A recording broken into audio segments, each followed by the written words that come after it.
This is New York, and tonight we look toward Washington. It is the end of 1945.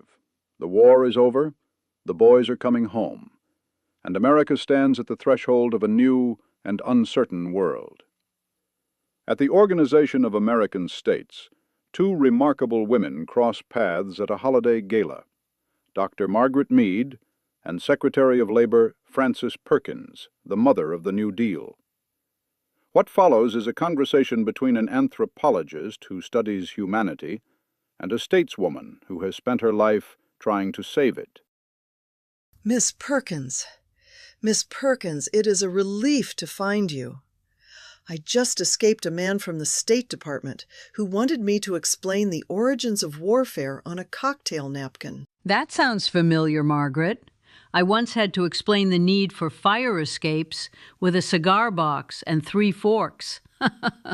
What are you drinking? Bourbon with branch water, straight enough to be taken seriously, diluted enough to stay polite. You know, I've always wondered, does bourbon actually taste better with branch water, or is that just part of the ritual? Both. Spending time with the Tammany Hall boys was instructive. Men who put on airs respect it when you get the mix right. Simple, solid, and no wasted motion. That's physics they appreciate. But the real chemical reaction of adding the branch water is that it alters the bourbon by reducing the alcohol concentration, lessening the burn, and releasing its hidden bouquet. I thought you were a social worker, not a chemist. Chemist by training, economist by vocation, a social worker by calling. It is good to know you have put your knowledge to good use for God, FDR, and the common drinking man. I have admired you from a professional distance for years. You navigated Washington as if it were a kinship system. Patriarch at the center, ritual councils, unspoken taboos. Most women are expelled from such social orders. You flourished. Flourishing suggests comfort. I learned to employ their rules towards my ends. That's different. That is psychology. That is survival.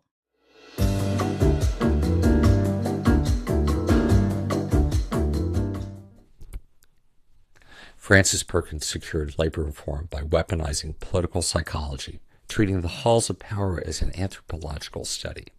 She did not simply navigate institutions, she studied the people inside them. Initial research framed her strategy as a balance of feminine and masculine behaviors, but the dramatization process uncovered a sharper reality. She operated not as a maternal mediator, but as a covert strategist. Cultural expectations were not limitations, they were instruments used deliberately to shape outcomes. The speech you saw reflects her documented patterns from the 1935 NBC radio debate about old age insurance, now known as Social Security, where George Tucholsky, a former communist and journalist and a member or a representative of the National Association of Manufacturers, cautioned against its adoption. As you watch the next segment, focus on 3 elements. Psychological categorization. Notice how she reads individuals and adjusts in real time.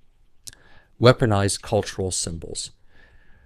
Perkins uses familiar cues to lower resistance and open space for persuasion. Surgical diplomacy. Each line is controlled, precise, and directed toward a specific result. Miss Perkins, there are rumors that you have compiled a private taxonomy of the men in Roosevelt's cabinet and even the Congress.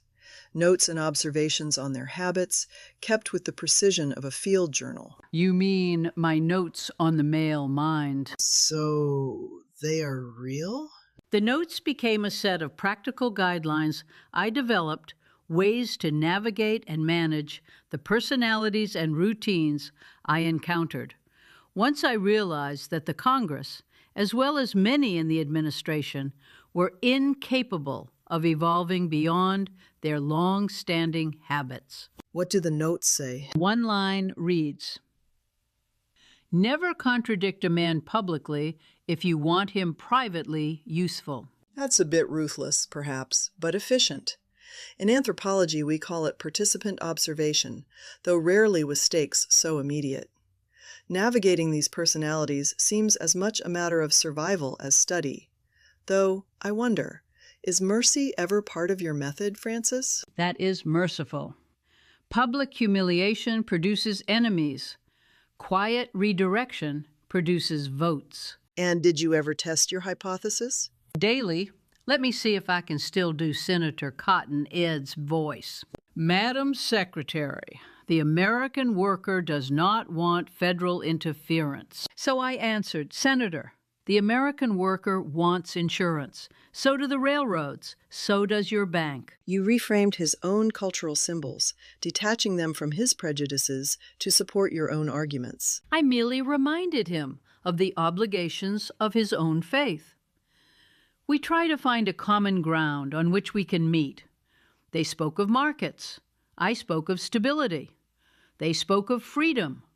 I spoke of freedom from want.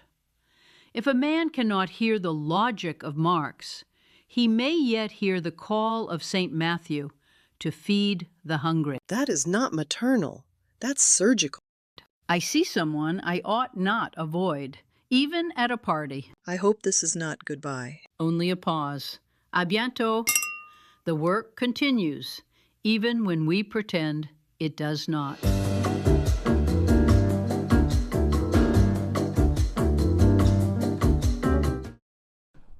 What emerges is not improvisation, but method.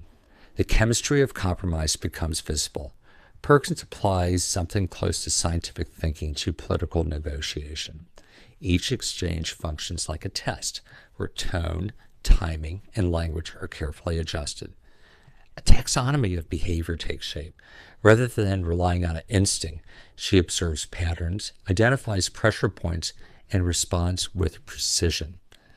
This is not maternal instinct. It is systematic observation. Resistance is not confronted directly. It is reframed. By using familiar tenets and shared assumptions, she redirects opposition and makes reform appear consistent rather than disruptive. The primary sources matter here. The cadence, restraint, and selective emphasis come from her recorded speech and written notes. The dramatization does not invent her voice. It reveals its structure. What appears understated is deliberate. What appears polite is strategic. Frances Perkins emerges as a surgical strategist of the New Deal. Her impact is concrete.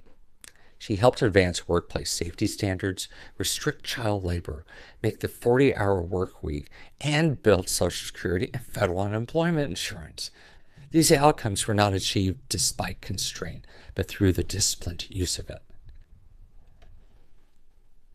The dialogue draws from Frances Perkins' 1935 NBC radio debate on Social Security and her recorded speech patterns. It is also informed by Margaret Mead's reflections on culture and observation, which help frame this anthropological lens.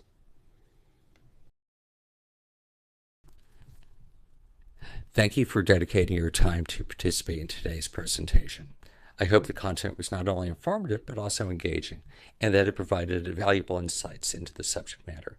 Your attention and involvement are sincerely appreciated.